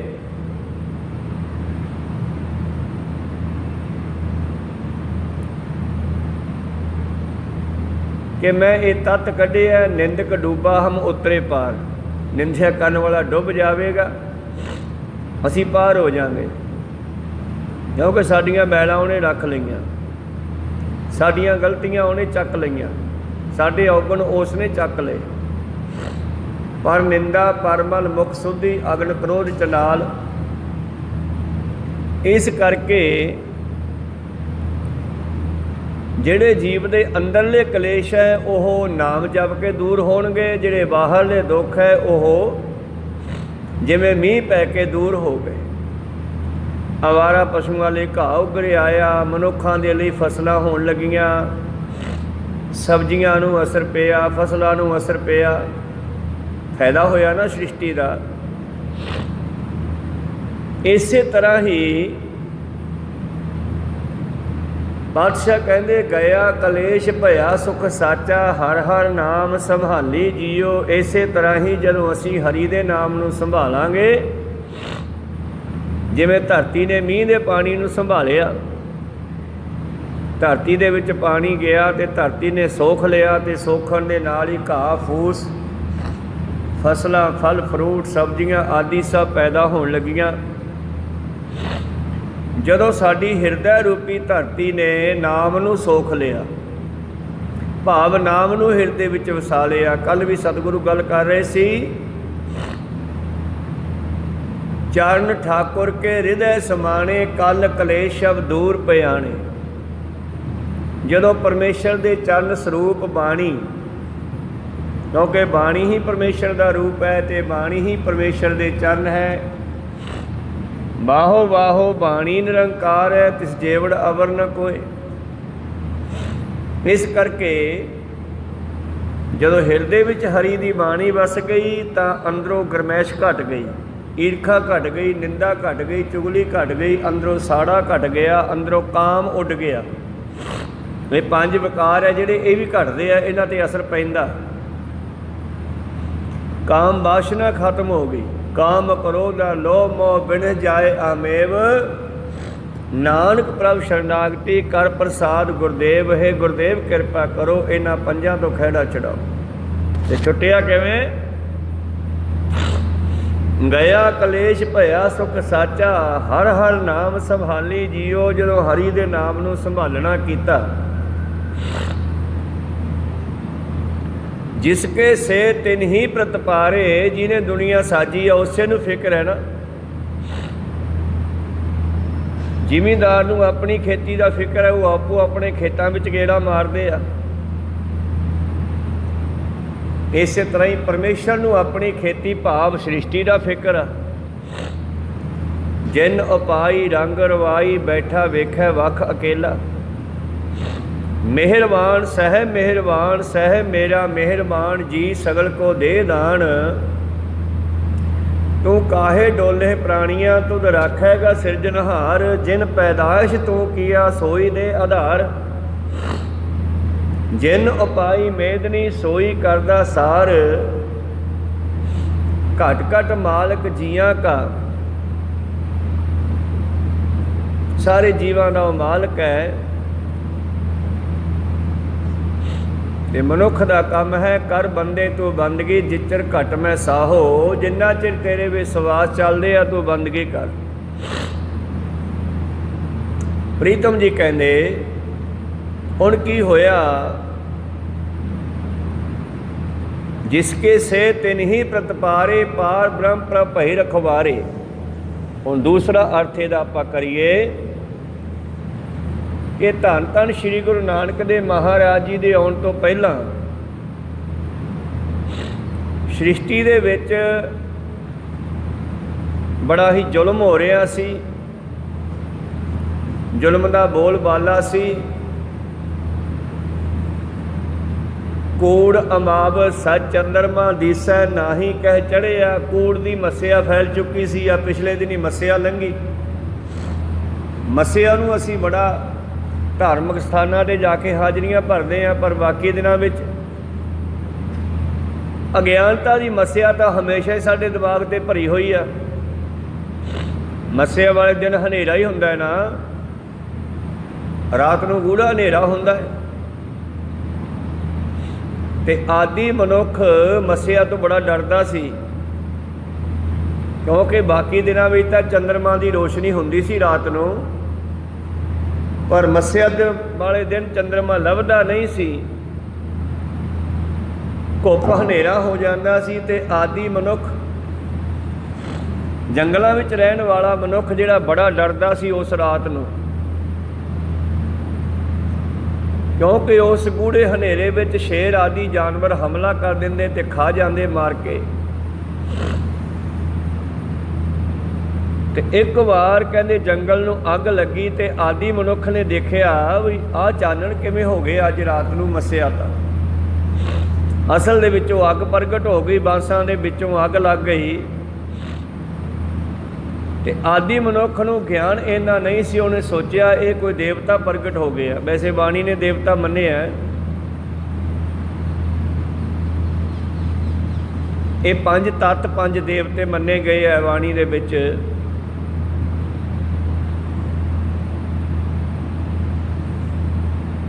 ਖੈਰ ਆदिवासी ਮਨੁੱਖ ਨੇ ਅਗਨੀ ਨੂੰ ਦੇਵਤਾ ਮੰਨ ਕੇ ਫਿਰ ਅਗਨੀ ਦੀ ਪੂਜਾ ਸ਼ੁਰੂ ਕਰਤੀ, ਅਗਨੀ ਮਚਾਉਣੀ ਸ਼ੁਰੂ ਕਰਤੀ, ਤਾਂ ਉਹਨਾਂ ਦਾ ਜਿਹੜਾ ਹਨੇਰਾ ਸੀ ਰਾਤ ਵਾਲਾ ਦੂਰ ਹੋ ਗਿਆ। ਸ਼ਾਇਦ ਉਦੋਂ ਤੋਂ ਲੈ ਕੇ ਹੀ ਹਿੰਦੂ ਮੱਤ ਦੇ ਵਿੱਚ ਅੱਗ ਦੀ ਪੂਜਾ ਦਾ ਪ੍ਰਵਾਹ ਚੱਲਿਆ। ਇਹ ਅੱਗ ਦੀ ਪੂਜਾ ਕਰਦੇ ਆ ਰਹੇ ਆ ਆਦਿ ਮਨੁੱਖ ਤੋਂ ਲੈ ਕੇ। ਹੁਣ ਉਹ ਜਿਹੜੀ ਰਾਤ ਦਾ ਹਨੇਰਾ ਸੀ, ਮੱਸਿਆ ਦਾ ਹਨੇਰਾ ਸੀ, ਉਹ ਤਾਂ ਬੰਦੇ ਨੇ ਦੂਰ ਕਰ ਲਿਆ, ਉਹ ਤਾਂ ਮਨੁੱਖ ਨੇ ਦੂਰ ਕਰ ਲਿਆ। ਪਹਿਲਾਂ ਅੱਗ ਪੈਦਾ ਹੋ ਗਈ, ਫਿਰ ਮਨੁੱਖ ਨੇ ਤਰੱਕੀਆਂ ਕੀਤੀਆਂ ਹੌਲੀ ਹੌਲੀ ਹਜ਼ਾਰਾਂ ਸਾਲਾਂ ਦੇ ਵਿੱਚ, ਔਰ ਮਨੁੱਖ ਨੇ ਬਿਜਲੀ ਤਿਆਰ ਕਰ ਲਈ। ਇਹ ਲਾਈਟ ਕਰਨ ਲੱਗ ਪਈ, ਹੁਣ ਤਾਂ ਸਾਨੂੰ ਮੱਸਿਆ ਡਰਾ ਹੀ ਨਹੀਂ ਸਕਦੀ। ਰਾਤ ਨੂੰ ਵੀ ਦਿਨ ਚੜ੍ਹਾ ਦਿੰਦੇ ਹਾਂ ਅਸੀਂ, ਸੂਰਜ ਨਹੀਂ ਆਉਂਦਾ ਨਾ ਆਵੇ, ਚੰਦਰਮਾ ਨਹੀਂ ਆਉਂਦਾ ਨਾ ਆਵੇ, ਚੰਦਰਮਾ ਸਾਡੇ ਕੋਲ ਲਾਈਟ ਹੈਗੀ ਆ। ਕੋਈ ਲਾਈਟ ਵੀ ਸਾਡੀ ਟੁੱਟਣ ਲੱਗੀ, ਜਾਣ ਲੱਗੀ, ਭੱਜਣ ਲੱਗੀ, ਖਤਮ ਹੋਣ ਲੱਗੀ ਵਿੱਚ ਵਿੱਚ, ਤਾਂ ਲੋੜ ਕਾਢ ਦੀ ਮਾਂ ਹੈ। ਮਨੁੱਖ ਨੇ ਇਨਵਰਟਰ ਤਿਆਰ ਕਰ ਲਏ, ਜਨਰੇਟਰ ਤਿਆਰ ਕਰ ਲਏ, ਛੋਟੇ ਛੋਟੇ ਆਪਣੀ ਲੋੜ ਮੁਤਾਬਕ ਬੰਦਾ ਬਿਜਲੀ ਜਮ੍ਹਾਂ ਕਰਨ ਲੱਗ ਪਿਆ। ਭਾਵੇਂ ਕਿ ਮਨੁੱਖ ਨੇ ਬੜੀ ਤਰੱਕੀ ਕਰ ਲਈ, ਪਰ ਗੁਰੂ ਦੀ ਲੋੜ ਹਜੇ ਵੀ ਹੈਗੀ ਆ। ਜੇ ਸੋ ਚੰਦਾ ਉਗਵੈ ਸੂਰਜ ਚੜ੍ਹੇ ਹਜ਼ਾਰ, ਏਤੇ ਚਾਨਣ ਹੁੰਦੇ ਆ ਗੁਰਬਿਨ ਘੋਰ ਅੰਧਾਰ। ਗੁਰੂ ਤੋਂ ਬਗੈਰ ਜਿਹੜਾ ਅਗਿਆਨਤਾ ਦਾ ਹਨੇਰਾ ਹੈ, ਉਹ ਨਾ ਤਾਂ ਬਿਜਲੀ ਨਾਲ ਜਾਣਾ, ਨਾ ਅੱਗ ਦੇ ਮਚਾਇਆ ਜਾਣਾ, ਨਾ ਅੱਗ ਦੀ ਪੂਜਾ ਕਰਿਆ ਜਾਣਾ, ਨਾ ਸੂਰਜ ਨੂੰ ਪਾਣੀ ਦਿੱਤਿਆਂ ਜਾਣਾ, ਨਾ ਚੰਦਰਮਾ ਦੀ ਪੂਜਾ ਕਰਿਆ ਜਾਣਾ, ਨਾ ਹੀ ਅਨੇਕਾਂ ਤਰ੍ਹਾਂ ਦੇ ਕਰਮਕਾਂਡ ਕੀਤਿਆਂ ਜਾਣਾ। ਵਰਤ ਕਰੇ ਚੰਦਰਾਇਨਾ ਤੇ ਕਿਤੇ ਨਾ ਲੇਖੰ। ਚੰਦਰਮਾ ਨੂੰ ਲੈ ਕੇ ਕਈ ਵਰਤ ਰੱਖਦੇ ਆ ਹਿੰਦੂ ਮੱਤ ਵਿੱਚ। ਪਾਤਸ਼ਾਹ ਕਹਿੰਦੇ ਕਿਸੇ ਲੇਖੇ 'ਚ ਨਹੀਂ ਪੈਂਦੇ, ਭਾਵੇਂ ਨੇ ਅਗਿਆਨਤਾ ਦੂਰ ਨਹੀਂ ਕਰਨੀ। ਇਸ ਕਰਕੇ ਕੀ ਕਰਨਾ ਚਾਹੀਏ? ਗੁਰੂ ਵਾਲੇ ਬਣਨਾ ਚਾਹੀਏ। ਅਗਿਆਨਤਾ ਨੂੰ ਦੂਰ ਭਜਾਉਣ ਵਾਸਤੇ ਗੁਰੂ ਦੀ ਲੋੜ ਹੈ, ਨਾ ਕਿ ਅੱਗ ਦੀ ਪੂਜਾ ਕਰਨ ਦੀ ਲੋੜ ਹੈ। ਠੀਕ ਹੈ, ਕਿਸੇ ਸਮੇਂ ਅੱਗ ਨੂੰ ਦੇਵਤਾ ਮੰਨਿਆ ਆਦਿ ਮਨੁੱਖ ਨੇ। ਅੱਜ ਤਾਂ ਸਾਡੇ ਕੋਲ ਲਾਈਟਾਂ ਹਨ, ਇਨਵੇਟਰ ਜਨਰੇਟਰ ਆਦਿ ਆ ਗਏ। ਹੁਣ ਤਾਂ ਸਾਡੀ ਲਾਈਟ ਭੱਜਦੀ ਨਹੀਂ, ਭਾਵੇਂ ਜਿੱਡੀ ਮਰਜ਼ੀ ਵੱਡੀ ਮੱਸਿਆ ਦੀ ਰਾਤ ਹੋਵੇ, ਦਿਨ ਚੜ੍ਹਾ ਦਿਆਂਗੇ ਲਾ ਲਾ ਕੇ ਬਲਬ। ਪਰ ਜਿਹੜੀ ਸਾਡੇ ਦਿਮਾਗ ਦੇ ਵਿੱਚ ਮੱਸਿਆ, ਉਹਨੂੰ ਕਿਵੇਂ ਭਜਾਈਏ? ਕੋਈ ਸਤਨਾਮ ਸ੍ਰੀ। ਉਸ ਮੱਸਿਆ ਨੂੰ ਭਜਾਉਣ ਵਾਸਤੇ ਗੁਰੂ ਦੀ ਲੋੜ ਹੈ। ਇਸੇ ਕਰਕੇ ਇੱਕ ਪਿਰਤ ਬਣ ਗਈ ਕਿ ਅਸੀਂ ਮੱਸਿਆ ਵਾਲੇ ਦਿਨ ਧਾਰਮਿਕ ਸਥਾਨਾਂ 'ਤੇ ਜਾਂਦੇ ਹਾਂ। ਪੁਰਾਣੇ ਸਮਿਆਂ 'ਚ ਲੋਕ ਜਾਂਦੇ ਸੀ ਤੇ ਕੁਝ ਗਿਆਨ ਪ੍ਰਾਪਤ ਕਰਨ ਜਾਂਦੇ ਸੀ, ਪਰ ਜੇ ਅਸੀਂ ਅੱਜ ਕੇਵਲ ਖਾਣਾ ਪੂਰਤੀ ਕਰਦੇ ਹਾਂ, ਕਹੋ ਸਤਨਾਮ ਆਉਣੇ ਆ, ਗੇੜਾ ਮਾਰ ਕੇ ਮੁੜ ਜਾਂਦੇ ਆ। ਜੋ ਗੁਰੂ ਗੱਲ ਕਹਿੰਦਾ ਉਹ ਤਾਂ ਸੁਣਦੇ ਹੀ ਨਹੀਂ, ਮੰਨਦੇ ਹੀ ਨਹੀਂ, ਫਿਰ ਆਉਣ ਦਾ ਕੀ ਫਾਇਦਾ? ਸਤਿਗੁਰ ਕੀ ਪ੍ਰਤੀਤ ਨਾ ਆਈਆ, ਸ਼ਬਦ ਨਾ ਲਾਗੋ ਭਾਓ। ਗੁਰੂ ਤੇ ਭਰੋਸਾ ਨਹੀਂ, ਸ਼ਬਦ ਨਾਲ ਪਿਆਰ ਨਹੀਂ, ਉਸ ਨੂੰ ਸੁੱਖ ਨਾ ਉਪਜੈ 100 ਗੇੜਾ ਆਓ ਜਾਓ। ਫਿਰ ਭਾਵੇਂ ਕੋਈ 100 ਵਾਰੀ ਮੱਥਾ ਟੇਕ ਜੇ ਮੱਸੇ ਵਾਲੇ ਦਿਨ, ਕੋਈ ਫਾਇਦਾ ਨਹੀਂ ਹੋਣਾ। ਕੋਈ ਸਤਨਾਮ ਸ੍ਰੀ ਬਾਣੀ ਦੇ ਬਚਨ ਹੈ। ਤੇ ਜਿਸ ਵੇਲੇ ਦੁਨੀਆ ਦੇ ਵਿੱਚ ਜ਼ੁਲਮ ਹੋਣ ਲੱਗਿਆ, ਜ਼ਾਲਮ ਦਾ ਜਿਹੜਾ ਜ਼ੁਲਮ ਸੀ ਉਹ ਬਹੁਤ ਜ਼ਿਆਦਾ ਵੱਧ ਗਿਆ। ਗੁਰੂਆਂ ਦੇ ਸਮੇਂ ਤੋਂ ਪਹਿਲਾਂ ਗੁਰੂ ਪਿਆਰਿਓ ਆਰੀਅਨ ਲੋਕਾਂ ਨੇ ਆ ਕੇ ਆਦੀਆਂ ਵਾਸੀਆਂ 'ਤੇ ਜ਼ੁਲਮ ਕੀਤਾ, ਜਿਨ੍ਹਾਂ ਨੂੰ ਸ਼ੂਦਰ ਬਣਾਤਾ। ਇੱਥੋਂ ਦੇ ਆਦੀਵਾਸੀ ਜਿਹੜੇ ਪੱਕੇ ਇੱਥੋਂ ਦੇ ਵਸਿੰਦੇ ਸੀ ਭਾਰਤ ਵਰਸ਼ ਦੇ, ਉਹਨਾਂ ਨੂੰ ਨੀਚ ਬਣਾਤਾ। ਭਾਰਤੀ ਲੋਕ ਨੀਚ ਕਿਉਂ ਬਣੇ, ਬਣਾਇਆ ਗਿਆ? ਉਹਨਾਂ ਨੇ ਆਦੀਆਂ ਵਾਸੀਆਂ ਨੂੰ ਨੀਚ ਬਣਾਤਾ, ਉਹਨਾਂ ਨੇ ਜ਼ੁਲਮ ਕੀਤਾ, ਅਤੇ ਫਿਰ ਉਹਨਾਂ ਨੂੰ ਸਬਕ ਸਿਖਾਉਣ ਲਈ ਪਰਮੇਸ਼ਰ ਨੇ ਜਮਕਰ ਮੁਗਲ ਚੜ੍ਹਾਇਆ। ਮੁਗਲ ਆਉਣ ਲੱਗੇ ਭਾਰਤ ਵਰਸ਼ ਵਿੱਚ। ਪਹਿਲਾਂ ਆਰੀਅਨ ਬ੍ਰਾਹਮਣ ਆਇਆ, ਜਿਹੜਾ ਆਪਣੇ ਆਪ ਨੂੰ ਬ੍ਰਾਹਮਣ ਦੱਸਦਾ ਸੀ। ਉਹਨੇ ਭਾਰਤ ਵਰਸ਼ ਦੇ ਆਦੀਵਾਸੀਆਂ ਦੇ ਜ਼ੁਲਮ ਕੀਤਾ, ਇਹਨਾਂ ਨੂੰ ਮਾਰਨਾ ਸ਼ੁਰੂ ਕੀਤਾ ਜੰਗਲਾਂ ਦੇ ਵਿੱਚ ਰਹਿਣ ਵਾਲਿਆਂ ਨੂੰ, ਕਿਉਂਕਿ ਜੰਗਲਾਂ ਦੇ ਵਿੱਚ ਬੜੀਆਂ ਤਾਕਤਾਂ ਸਨ, ਹਰਿਆਲੀ ਸੀ, ਜੜੀਆਂ ਬੂਟੀਆਂ ਸੀ, ਬਹੁਤ ਕੁਝ ਸੀ। ਇਸ ਕਰਕੇ ਉਸ ਆਰੀਅਨ ਲੋਕਾਂ ਨੇ ਇੱਥੇ ਕਬਜ਼ੇ ਕੀਤੇ ਤੇ ਆਦੀਵਾਸੀਆਂ ਨੂੰ ਦੁੱਖ ਦੇਣੇ ਸ਼ੁਰੂ ਕੀਤੇ, ਔਰ ਉਹਨਾਂ ਨੂੰ ਹੌਲੀ ਹੌਲੀ 4 ਹਿੱਸਿਆਂ 'ਚ ਵੰਡਤਾ। ਅਸੀਂ ਤਾਂ ਬ੍ਰਾਹਮਣ ਆ, ਜਿਹੜੇ ਥੋੜ੍ਹੇ ਤਾਕਤਵਰ ਸੀ ਉਹਨਾਂ ਨੂੰ ਛਤਰੀ ਕਹਿਤਾ। ਫੂਕ ਭਰਤੀ ਮਾੜੀ ਜੀ, ਤੁਸੀਂ ਤਾਂ ਛਤਰੀ ਹੋ ਬਈ, ਸਾਡੀ ਰਕਸ਼ਾ ਤੁਸੀਂ ਕਰਨੀ ਆ। ਔਰ ਆਪਣੇ ਵਿੱਚੋਂ ਹੀ ਵਪਾਰੀ ਸਾਜ ਲਏ, ਤੁਸੀਂ ਦੂਜੇ ਥਾਵਾਂ ਤੋਂ ਸੌਦੇ ਲੈ ਕੇ ਆਉਣੇ ਆ, ਖਾਣ ਪੀਣ ਦਾ ਸਮਾਨ ਲਿਆਉਣਾ। ਜਿਹੜੇ ਆਦੀਵਾਸੀ ਸੀ ਉਹਨਾਂ ਨੂੰ ਸ਼ੂਦਰ ਬਣਾਤਾ। ਰਵਿਦਾਸ, ਕਬੀਰ, ਨਾਮਦੇਵ ਆਦਿ ਇਹ ਸਾਰੇ ਇੱਥੋਂ ਦੇ ਆਦੀਵਾਸੀ ਸੀਗੇ, ਔਰ ਆਪ ਬ੍ਰਾਹਮਣ ਬਣ ਬੈਠਾ। ਬੜੇ ਜ਼ੁਲਮ ਕੀਤੇ ਭਾਰਤ ਵਰਸ਼ ਦੇ ਇਹਨਾਂ ਆਦੀਵਾਸੀਆਂ 'ਤੇ। ਅੱਜ ਵੀ ਜੰਗਲ ਦੇ ਭਾਰਤ ਦੇ ਕਿਸੇ ਹਿੱਸੇ ਵਿੱਚ ਆਦੀਵਾਸੀ ਰਹਿੰਦੇ ਆ, ਔਰ ਉਹਨਾਂ ਨੇ ਆਪਣਾ ਕਾਨੂੰਨ ਬਣਾ ਕੇ ਰੱਖਿਆ ਹੋਇਆ। ਉੱਥੇ ਕੋਈ ਰਾਜਨੀਤੀ ਨਹੀਂ ਪਹੁੰਚੇਗੀ, ਉੱਥੇ ਕੋਈ ਲਾਈਟ ਨਹੀਂ ਲੈਂਦੇ, ਉਹ ਕੋਈ ਉਹਨਾਂ ਦੀ ਸਹੂਲਤ ਨਹੀਂ ਲੈਂਦੇ। ਉਹ ਕਹਿੰਦੇ ਅਸੀਂ ਪੁਰਾਣਾ ਜੀਵਨ ਜਿਵਾਂਗੇ ਆਪਣਾ, ਸਾਨੂੰ ਇਹੀ ਵਧੀਆ। ਸਰਕਾਰਾਂ ਕੋਸ਼ਿਸ਼ ਕਰਦੀਆਂ ਵੀ ਉੱਥੇ ਵੀ ਪੈਰ ਪਸਾਰੇ ਜਾਣ, ਪਰ ਉਹ ਨਹੀਂ ਵੜਨ ਦਿੰਦੇ। ਲੜਾਈਆਂ ਵੀ ਹੁੰਦੀਆਂ ਵਿਖਾਉਂਦੇ ਆ ਟੈਲੀਵਿਜ਼ਨਾਂ 'ਤੇ ਅੱਜ ਕੱਲ੍ਹ। ਜਦੋਂ ਇਹਨਾਂ ਆਰੀਅਨ ਲੋਕਾਂ ਨੇ, ਜਿਨ੍ਹਾਂ ਨੂੰ ਅਸੀਂ ਬ੍ਰਾਹਮਣ ਕਹਿੰਦੇ ਹਾਂ, ਉਹਨਾਂ ਨੇ ਆ ਕੇ ਇੱਥੇ ਹਮਲੇ ਕੀਤੇ ਆਦੀਵਾਸੀਆਂ 'ਤੇ, ਅਤੇ ਪਰਮੇਸ਼ਰ ਨੇ ਇਹਨਾਂ ਬ੍ਰਾਹਮਣਾਂ ਨੂੰ, ਇਸ ਹਿੰਦੁਸਤਾਨ ਦੇ ਵਿੱਚ ਜ਼ੁਲਮ ਕਰਨ ਵਾਲਿਆਂ ਨੂੰ ਸਬਕ ਸਿਖਾਉਣ ਵਾਸਤੇ ਜਮਕਰ ਮੁਗਲ ਚੜ੍ਹਾਇਆ। ਅਤੇ ਫਿਰ ਮੁਗਲ ਲੋਕਾਂ ਨੇ ਵੀ ਆਉਣਾ ਕੀਤਾ ਮਗਰ ਹੀ। ਅਰਬਸਤਾਨਾਂ ਦੇ ਵਿੱਚੋਂ, ਉਹਨਾਂ ਦੇਸ਼ਾਂ ਦੇ ਵਿੱਚੋਂ ਮੁਗਲ ਲੋਕ ਆਏ, ਅਤੇ ਮੁਗਲ ਲੋਕਾਂ ਨੇ ਫਿਰ ਇਹਨਾਂ ਉੱਤੇ ਹਮਲੇ ਕਰਨੇ ਸ਼ੁਰੂ ਕੀਤੇ। ਫਿਰ ਧਰਤੀ ਦੀਆਂ ਪੁਕਾਰਾਂ ਵਧੀਆਂ। ਆਦੀਵਾਸੀ ਤਾਂ ਰੋਏ ਕਿ ਸਾਡੇ 'ਤੇ ਆਰੀਅਨ ਲੋਕ ਹਮਲੇ ਕਰਦੇ ਆ, ਅਤੇ ਇਹ ਬ੍ਰਾਹਮਣ ਲੋਕ ਤਾਂ ਰੋਏ ਕਿ ਸਾਡੇ ਉੱਤੇ ਮੁਗਲ ਹਮਲੇ ਕਰਦੇ ਆ। ਮੁਗਲਾਂ ਨੇ ਇਹਨਾਂ ਨੂੰ ਫਿਰ ਮੁਸਲਮਾਨ ਬਣਾਉਣਾ ਸ਼ੁਰੂ ਕੀਤਾ। ਭਾਵ ਧਰਤੀ 'ਤੇ ਪੁਕਾਰਾਂ ਹੋਣ ਲੱਗੀਆਂ ਰੱਬ ਦੇ ਅੱਗੇ। ਫਿਰ ਰੱਬ ਅੱਗੇ ਰੋਵਾਂਗੇ ਨਾ, ਹੋਰ ਤਾਂ ਕੌਣ ਆ ਫਿਰ ਸਾਡਾ? ਜਦੋਂ ਕਿਤੇ ਹੱਥ ਨਾ ਪਵੇ ਤਾਂ ਫਿਰ ਬੰਦਾ ਉਸ ਪਰਮ ਸ਼ਕਤੀ ਨੂੰ, ਜੋ ਸੂਖਮ ਹੈ, ਦਿਖਾਈ ਨਹੀਂ ਦਿੰਦੀ ਪਰ ਬਹੁਤ ਕੁਝ ਕਰ ਸਕਦੀ ਆ, ਉਹਦੇ ਅੱਗੇ ਰੋਏ। ਅਤੇ ਜਦੋਂ ਧਰਤੀ ਦੀਆਂ ਪੁਕਾਰਾਂ ਪਰਮੇਸ਼ਰ ਕੋਲ ਪਹੁੰਚੀਆਂ, ਜੋ ਧਰਤੀ ਦੀਆਂ ਪੁਕਾਰਾਂ ਪਰਮੇਸ਼ਰ ਕੋਲ ਪਹੁੰਚੀਆਂ, ਬਈ ਮੇਰੀ ਧਰਤੀ ਤੋਂ, ਮੇਰੇ ਉੱਤੋਂ ਧਰਮ ਅਲੋਪ ਹੁੰਦਾ ਜਾ ਰਿਹਾ ਹੈ। ਇੱਥੇ ਅਧਰਮੀ ਲੋਕਾਂ ਨੇ ਆਪਣੇ ਝੰਡੇ ਗੱਡੇ ਹੋਏ ਆ, ਅਤੇ ਸਾਰੇ ਆਪਣੀ ਮਨ ਮਰਜ਼ੀ ਕਰਦੇ ਆ। ਹੁਣ ਮੈਂ ਟਿਕ ਨਹੀਂ ਸਕਦੀ, ਮੇਰੇ ਧਰਮ ਦੇ 4 ਪਾਵੇ ਖਤਮ ਹੋ ਚੁੱਕੇ ਹੈ, ਕੇਵਲ ਇੱਕ ਪਾਵਾ ਰਹਿ ਗਿਆ, ਮੈਂ ਦਾ, ਮਾਇਆ ਦਾ, ਮੇਰੀ ਦਾ। ਇਹਦੇ ਨਾਲ ਮੈਂ ਨਹੀਂ ਟਿਕ ਸਕਦੀ, ਮੇਰੀ ਰਕਸ਼ਾ ਕਰ। ਜਿਸ ਵੇਲੇ ਪਰਮੇਸ਼ਰ ਨੇ ਧਰਤੀ ਦੀਆਂ ਪੁਕਾਰਾਂ ਸੁਣੀਆਂ, ਤਾਂ ਫਿਰ ਉਸ ਵੇਲੇ ਅਕਾਲ ਪੁਰਖ ਨੇ ਗੁਰੂ ਨਾਨਕ ਜੀ ਦਾ ਰੂਪ ਧਾਰਨ ਕੀਤਾ, ਅਤੇ ਦੁਨੀਆ ਵਿੱਚ ਆ ਕੇ ਮਾਤ ਲੋਕ ਦੇ ਨਨਕਾਣਾ ਸਾਹਿਬ ਵਿਖੇ ਮਹਿਤਾ ਕਾਲੂ ਦੇ ਗ੍ਰਹਿ ਜਨਮ ਲਿਆ। ਉਦੋਂ ਪਹਿਲਾਂ ਭਗਤ ਕਬੀਰ ਸਾਹਿਬ, ਰਵਿਦਾਸ ਜੀ ਆਦि ਇਹਨਾਂ ਦੇ ਵਿੱਚ ਵੀ ਪਰਮੇਸ਼ਰ ਨੇ ਗਿਆਨ ਭੇਜਿਆ। ਸਮੇਂ ਸਮੇਂ 'ਤੇ ਸਾਧੂਆਂ ਨੂੰ ਭੇਜਦਾ ਰਹਿੰਦਾ ਵੀ ਜਾਓ ਇਹਨਾਂ ਨੂੰ ਦੱਸੋ ਕਿ ਮੈਂ ਤੁਹਾਡੇ ਨਾਲ ਹੀ ਹਾਂ, ਸਿੱਧੇ ਰਸਤੇ ਪਾਓ। ਸਾਧ ਪਠਾਏ ਆਪ ਹਰ, ਹਮ ਤੁਮ ਤੇ ਨਾਹੀ ਦੂਰ। ਪਰਮੇਸ਼ਰ ਸਮੇਂ ਸਮੇਂ 'ਤੇ ਆਪਣੇ ਅਵਤਾਰਾਂ ਨੂੰ ਭੇਜਦਾ ਰਹਿੰਦਾ। ਜਿਵੇਂ ਕੱਲ੍ਹ ਆਪਾਂ ਗੱਲ ਕਰ ਰਹੇ ਸੀ, ਜਿਨ੍ਹਾਂ ਦੇ ਹਿਰਦੇ ਵਿੱਚ ਉਸ ਪਰਮੇਸ਼ਰ ਦਾ ਵਾਸਾ ਹੋ ਗਿਆ, ਜਿਸ ਕਾ ਸਾਥ ਤਿਸ ਤੇ ਫਲ ਪਾਇਆ, ਕਰ ਕਿਰਪਾ ਪ੍ਰਭ ਸੰਗ ਮਿਲਾਇਆ, ਉਹਨਾਂ ਨੂੰ ਪ੍ਰਭੂ ਨੇ ਉਹਦੇ ਵਿੱਚ ਮਿਲਾ ਲਿਆ।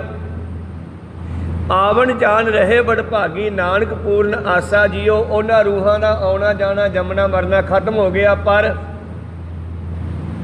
ਉਹਨਾਂ ਨੂੰ ਪਰਮੇਸ਼ਰ ਐਮਰਜੈਂਸੀ ਵਾਸਤੇ ਰੱਖਦਾ ਹੈ ਆਪਣੇ ਕੋਲ। ਉਹਦੇ ਵਿੱਚ ਬੈਠੀਆਂ ਰਹਿੰਦੀਆਂ ਰੂਹਾਂ ਆਨੰਦ ਮਾਣਦੀਆਂ। ਜਦੋਂ ਮਾਤ ਲੋਕ ਦੇ ਵਿੱਚ ਫਿਰ ਜ਼ੁਲਮ ਵੱਧ ਜਾਂਦਾ, ਫਿਰ ਉਹਨਾਂ ਰੂਹਾਂ ਨੂੰ ਭੇਜਦਾ। ਕਿਹਨੂੰ ਭੇਜਦਾ ਫਿਰ? ਜਿਵੇਂ ਪਹਿਲਾਂ ਤਾਂ ਗੁਰੂ ਨਾਨਕ ਬਣ ਕੇ ਆਇਆ, ਸਤਿਗੁਰ ਨਾਨਕ ਪ੍ਰਗਟਿਆ, ਮਿੱਟੀ ਧੁੰਦ ਜਗ ਚਾਨਣ ਹੋਆ, ਜਿਉ ਕਰ ਸੂਰਜ ਨਿਕਲਿਆ, ਤਾਰੇ ਛਪ ਅੰਧੇਰ ਪਲੋਆ। ਤਾਰੇ ਹੁੰਦੇ ਹੈ ਥੋੜ੍ਹਾ ਥੋੜ੍ਹਾ ਚਾਨਣ, ਅਤੇ ਸੂਰਜ ਹੁੰਦਾ ਵੱਡਾ ਚਾਨਣ। ਜੇ ਸੂਰਜ ਚੜ੍ਹ ਜੇ ਤਾਰੇ ਦਿਖਾਈ ਨਹੀਂ ਦਿੰਦੇ। ਅਤੇ ਦੁਨੀਆ ਵਿੱਚ ਥੋੜ੍ਹਾ ਥੋੜ੍ਹਾ ਚਾਨਣ ਕੀ ਸੀਗਾ? ਪਖੰਡ, ਕਰਮਕਾਂਡੀ ਲੋਕ, ਪਖੰਡੀ ਲੋਕ, ਜੋ ਆਪਣੇ ਸਵਾਰਥ ਪਿੱਛੇ ਲੋਕਾਂ ਨੂੰ ਲੁੱਟਦੇ ਸਨ, ਅਤੇ ਲੋਕਾਂ ਨੂੰ ਥੋੜ੍ਹਾ ਥੋੜ੍ਹਾ ਚਾਨਣ ਤਾਰਿਆਂ ਵਾਂਗੂ ਵਿਖਾਉਂਦੇ ਵੀ ਤੁਸੀਂ ਐਂ ਕਰੋਗੇ ਅਤੇ ਐਂ ਹੋ ਜਾਊਗਾ, ਐਂ ਕਰੋਗੇ ਅਤੇ ਐਂ ਹੋ ਜਾਊਗਾ। ਅਤੇ ਜਿਸ ਵੇਲੇ ਗੁਰੂ ਨਾਨਕ ਸੂਰਜ ਚੜ੍ਹਿਆ, ਉਸ ਵੇਲੇ ਫਿਰ ਇਹਨਾਂ ਪਖੰਡਾਂ ਨੇ ਖਤਮ ਹੋਣਾ ਸ਼ੁਰੂ ਕੀਤਾ। ਸਤਿਗੁਰ ਨਾਨਕ ਪ੍ਰਗਟਿਆ, ਮਿੱਟੀ ਧੁੰਦ ਜਗ ਚਾਨਣ ਹੋਆ, ਜਿਉ ਕਰ ਸੂਰਜ ਨਿਕਲਿਆ, ਤਾਰੇ ਛਪ ਅੰਧੇਰ ਪਲੋਆ। ਸਿੰਘ ਬੁੱਕੇ ਸ਼ੇਰ ਗਰਜਦਾ, ਸਿੰਘ ਬੁੱਕੇ ਮਿਰਗਾਵਲੀ ਭੰਨੀ ਜਾਏ, ਜੰਗਲੀ ਜਾਨਵਰ ਭੱਜ ਲੈਂਦੇ ਆ, ਨਾ ਧੀਰ ਧਰੋਆ ਰੁਕਦੇ ਨਹੀਂ। ਉਹਨਾਂ ਨੂੰ ਫਿਰ ਧੀਰਜ ਨਹੀਂ ਆਉਂਦਾ ਗਾ। ਇਸੇ ਤਰ੍ਹਾਂ ਕਰਮਕਾਂਡਾਂ ਪਖੰਡਾਂ ਨੂੰ ਫਿਰ ਭੱਜਣਾ ਪਿਆ, ਕਰਮਕਾਂਡੀਆਂ ਨੂੰ ਪਖੰਡੀਆਂ ਨੂੰ ਭੱਜਣਾ ਪਿਆ। ਉਸ ਵੇਲੇ ਫਿਰ ਕਾਲ ਵਿੱਚ ਗੁਰਮੁਖ ਪ੍ਰਗਟ ਹੋਆ। ਉਸ ਭਿਆਨਕ ਸਮੇਂ ਵਿੱਚ ਗੁਰੂ ਨਾਨਕ ਨੇ ਆ ਕੇ ਇੱਕ ਮੀਂਹ ਪਾਇਆ। ਅੱਜ ਦਾ ਸ਼ਬਦ ਹੈ ਮਾਝ ਮਹੱਲਾ ਪੰਜਵਾ, ਮੀਂਹ ਪਿਆ ਪਰਮੇਸ਼ਰ ਪਾਇਆ, ਜੀ ਜੰਤ ਸਭ ਸੁਖੀ ਵਸਾਇਆ। ਭਾਵੇਂ ਕਿ ਸ਼ਬਦ ਇਸੇ ਵਿਸ਼ੇ 'ਤੇ ਉਚਾਰਿਆ ਗਿਆ ਇਹ ਕਿ ਇੱਕ ਵਾਰ ਬਹੁਤ ਸਾਰਾ ਮੀਂਹ ਪਿਆ, ਗਰਮੀ ਜਿਹੜੀ ਆ ਉਸ ਤੋਂ ਜੀਵਾਂ ਨੂੰ ਰਾਹਤ ਮਿਲੀ, ਅਤੇ ਗੁਰੂ ਸਾਹਿਬ ਨੇ ਉਹਦੇ ਸ਼ੁਕਰੀਏ ਵਿੱਚ ਇਹ ਸ਼ਬਦ ਉਚਾਰਿਆ। ਪਰ ਇਸ ਦਾ ਦੂਸਰਾ ਅਰਥ ਇਹ ਵੀ ਬਣਦਾ ਹੈ ਕਿ ਜਦੋਂ ਦੁਨੀਆ ਉੱਤੇ ਜ਼ੁਲਮ ਦੀ ਗਰਮੀ ਵਧੀ, ਜਦੋਂ ਦੁਨੀਆ ਉੱਤੇ ਜ਼ੁਲਮ ਦੀ ਅੱਗ ਫੈਲੀ, ਜੋ ਧਰਤੀ ਦੇ ਲੋਕ ਬਿਲਕ ਉੱਠੇ, ਜਦੋਂ ਰਿਸ਼ੀਆਂ ਮੁਨੀਆਂ ਨੂੰ, ਨਾਮ ਜਪਣ ਵਾਲਿਆਂ ਨੂੰ ਮਾਰਿਆ ਜਾਣ ਲੱਗਿਆ। ਪਹਿਲਾਂ ਤਾਂ ਆਰੀਅਨ ਲੋਕਾਂ ਵੱਲੋਂ, ਜਿਹੜੇ ਆਪਣੇ ਆਪ ਨੂੰ ਬ੍ਰਾਹਮਣ ਦੱਸਦੇ ਸੀ, ਉਹਨਾਂ ਨੇ ਆਦੀਵਾਸੀਆਂ ਨੂੰ ਇਹ ਹੁਕਮ ਲਾਤਾ ਕਿ ਤੁਸੀਂ ਵੇਦਾਂ ਦੀ ਬਾਣੀ ਸੁਣ ਨਹੀਂ ਸਕਦੇ, ਤੁਸੀਂ ਪੜ੍ਹ ਨਹੀਂ ਸਕਦੇ, ਤੁਸੀਂ ਅਨਪੜ੍ਹ ਰਹਿਣਾ, ਤੁਸੀਂ ਸ਼ੂਦਰ ਹੋ, ਤੁਸੀਂ ਝਾੜੂ ਮਾਰਨਾ, ਸਾਡੀ ਸਫਾਈ ਕਰਨੀ ਹੈ, ਤੁਸੀਂ ਸੌਦੇ ਲਿਆਉਣੇ ਆ ਬਾਹਰੋਂ। ਉਹਨਾਂ ਨੂੰ ਵੈਸ਼ ਬਣਾਤਾ। ਜਿਹੜੇ ਬਾਹਲੇ ਤਕੜੇ ਜਿਹੇ ਦੇਖੇ, ਉਹਨਾਂ ਨੂੰ ਥਾਪੀ ਦੇ ਦਿੱਤੀ ਹੋਈ, ਛਤਰੀਓ ਸਾਡੀ ਰਕਸ਼ਾ ਕਰਿਓ, ਕੋਈ ਸਤਨਾਮ ਸੀ, ਅਸੀਂ ਬ੍ਰਾਹਮਣ ਹਾਂ। ਇਹ ਜਿਹੜੀ ਵੇਦਾਂ ਦੀ ਪੜ੍ਹਾਈ ਦਾ ਕੰਮ, ਪੜ੍ਹਾਉਣਾ ਕਿਹਨੂੰ ਹੈ ਕਿਹਨੂੰ ਨਹੀਂ ਪੜ੍ਹਾਉਣਾ, ਇਹ ਸਾਡੇ ਹੱਥ 'ਚ ਆ। ਅੱਜ ਵੀ ਇਹ ਚੀਜ਼ਾਂ ਜਿਹੜੀਆਂ ਹਨ ਰਾਜਨੀਤਿਕ ਆਪਣੇ ਹੱਥ ਵਿੱਚ ਰੱਖਦੇ ਆ ਜਾਣ ਬੁੱਝ ਕੇ। ਕਈ ਵਾਰੀ ਕਹਿੰਦੇ ਬੱਚਿਆਂ ਨੂੰ ਪਾਸ ਕਰ ਦਿਓ ਬਿਨਾਂ ਪੇਪਰਾਂ ਤੋਂ। ਉਹ ਜਿਹੜੇ ਬਿਨਾਂ ਪੇਪਰਾਂ ਤੋਂ ਪਾਸ ਕਰਤੇ, ਉਹ ਗਾਂਹ ਜਾ ਕੇ ਨੌਕਰੀਆਂ ਕਿੱਥੋਂ ਕਰ ਲੈਣਗੇ? ਕਹੋ ਵਿੱਚੇ ਅਨਪੜ੍ਹਾਂ ਨੂੰ ਪਾਸ ਕਰਤਾ। ਖੈਰ, ਬੱਚੇ ਖੁਸ਼ ਹੁੰਦੇ ਆ ਵੀ ਅਸੀਂ ਪਾਸ ਹੋ ਗਏ, ਪਰ ਅੱਗੇ ਜ਼ਿੰਦਗੀ ਵੀ ਜਾ ਕੇ ਪਤਾ ਲੱਗਦਾ ਵੀ ਅਸੀਂ ਪਾਸ ਨਹੀਂ ਹੋਏ, ਸਾਨੂੰ ਫੇਲ ਕੀਤਾ ਗਿਆ ਜਾਣ ਬੁੱਝ ਕੇ ਪੜ੍ਹਾਈ ਤੋਂ ਦੂਰ ਰੱਖਣ ਵਾਸਤੇ। ਉਸ ਵੇਲੇ ਆਦੀਆਂ ਵਾਸੀਆਂ ਉੱਤੇ ਹੁਕਮ ਚਲਾਏ ਉਸ ਵੇਲੇ ਦੇ ਬ੍ਰਾਹਮਣ ਨੇ, ਅਤੇ ਬ੍ਰਾਹਮਣ 'ਤੇ ਆ ਕੇ ਮੁਗਲ ਨੇ ਡੰਡਾ ਖਿੱਚਿਆ। ਫਿਰ ਆਪਣਾ ਪਾਕਿਸਤਾਨੀ, ਅਰਬਸਤਾਨੀ ਲੋਕਾਂ ਨੇ ਆ ਕੇ ਇੱਥੇ ਰਾਜ ਕੀਤਾ, ਔਰ ਫਿਰ ਇਹਨਾਂ ਨੇ ਪੁਕਾਰਾਂ ਕੀਤੀਆਂ, ਹੇ ਬਰਮਾ, ਹੇ ਵਿਸ਼ਨੂੰ ਸਾਨੂੰ ਬਚਾਓ, ਹੇ ਪਰਮੇਸ਼ਰ ਸਾਨੂੰ ਬਚਾਓ। ਧਰਤੀ ਦੇ ਜੀਵ ਜਾਂ ਤੜਫ ਉੱਠੇ ਇੱਕ ਦੂਜੇ ਦੇ ਜ਼ੁਲਮ ਤੋਂ, ਤੇ ਫਿਰ ਗੁਰੂ ਨਾਨਕ ਨੂੰ ਆਉਣਾ ਪਿਆ।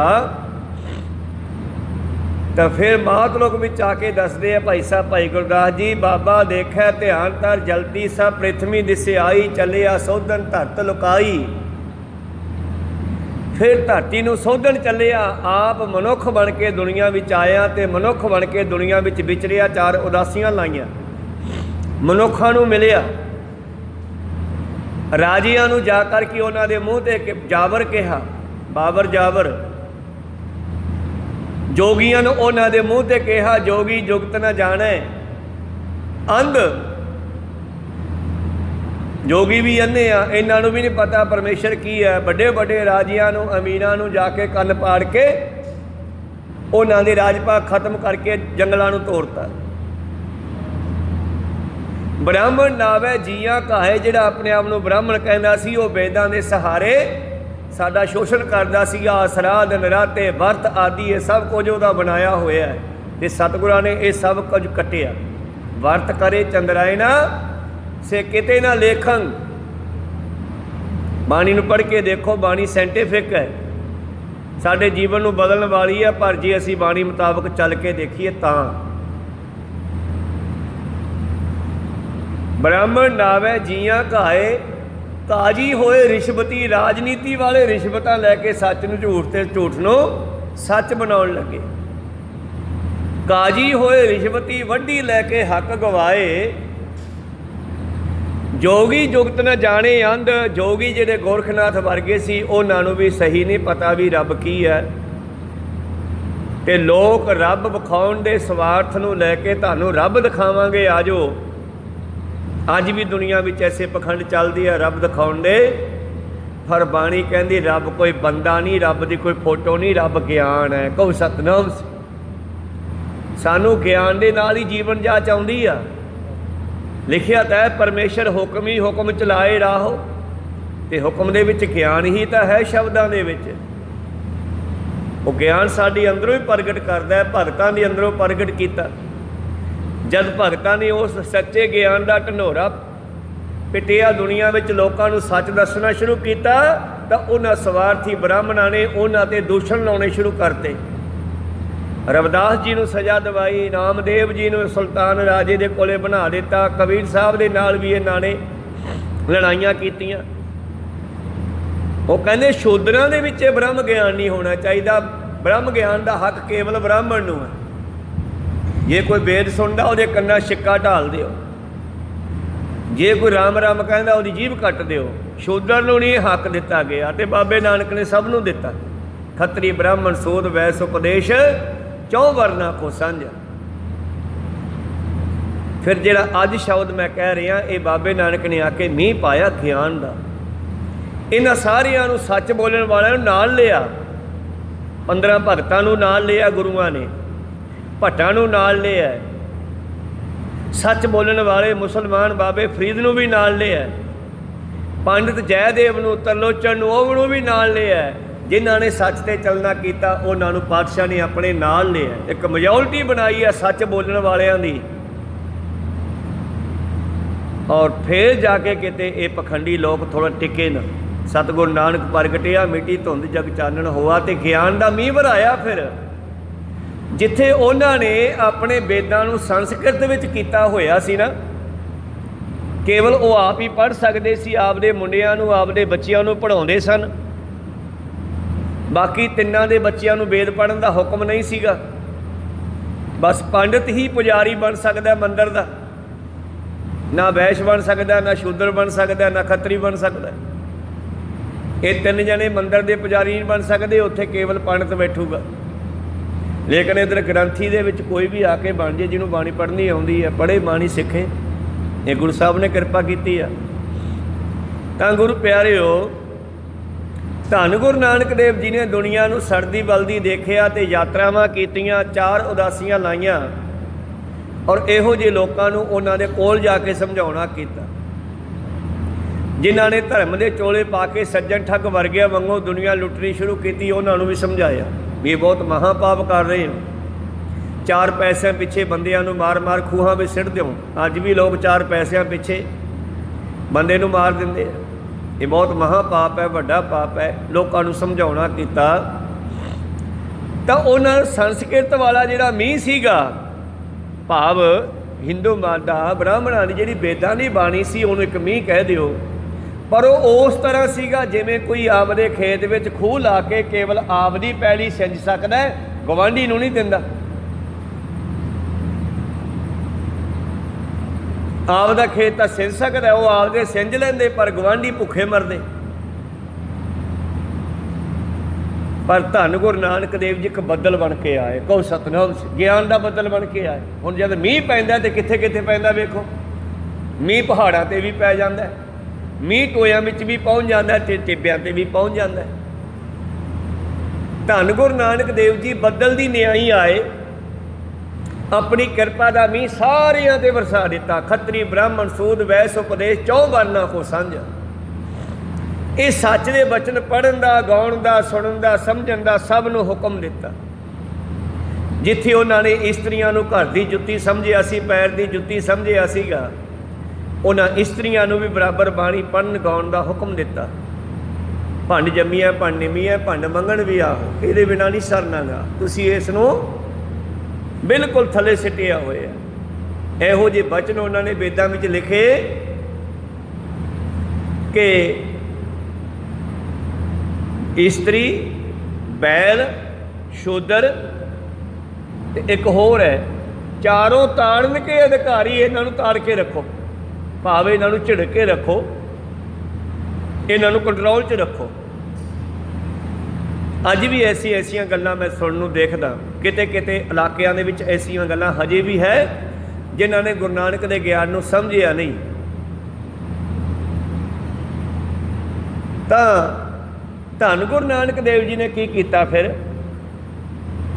एक छोटी जी कहानी है वैद दी। एक वैद कोले एक अमीर बंदा आउंदा है, पैसे वाला बंदा आउंदा है, वो बेनती करदा कि मेरे पेट में दर्द हो रहा, सूल हो रहा, कोई दवाई दिओ।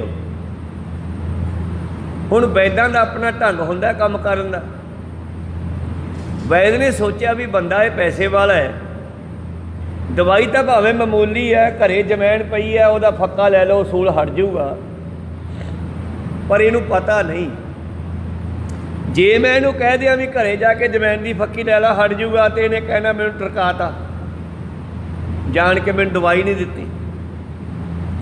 तो वैद ने उन्होंने की कहा अपनी मत नाल कि मित्रा दवाई दे देना, पुड़ी दे देना, 20 रुपइयां दी आ। वो कहना 20 रुपये लै ला, भावें 50 लै ला, पैसे वाला बंदा सी ना, कहना भावें 50 लै ला यार, तू मैनू दवाई दे।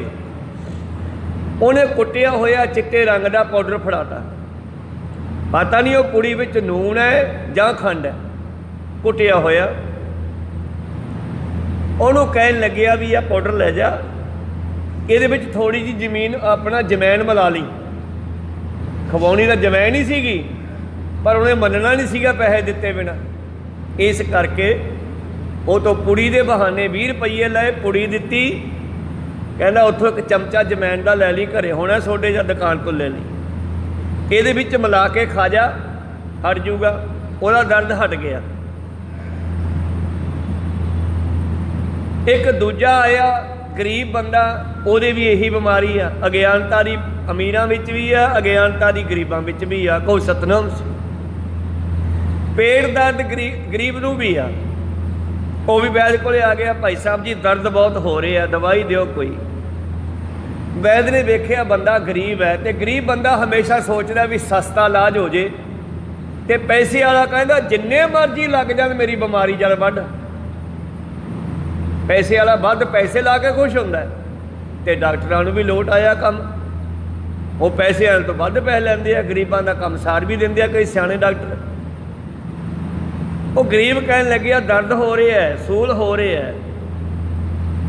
वो कहन लग्या गल सुन, थोड़े घरे जमैन पई आ, कहना ना, कहना उतों 2 रुपइयां की जमैन लै ला, तो फक्की लै ला, हट जाऊगा।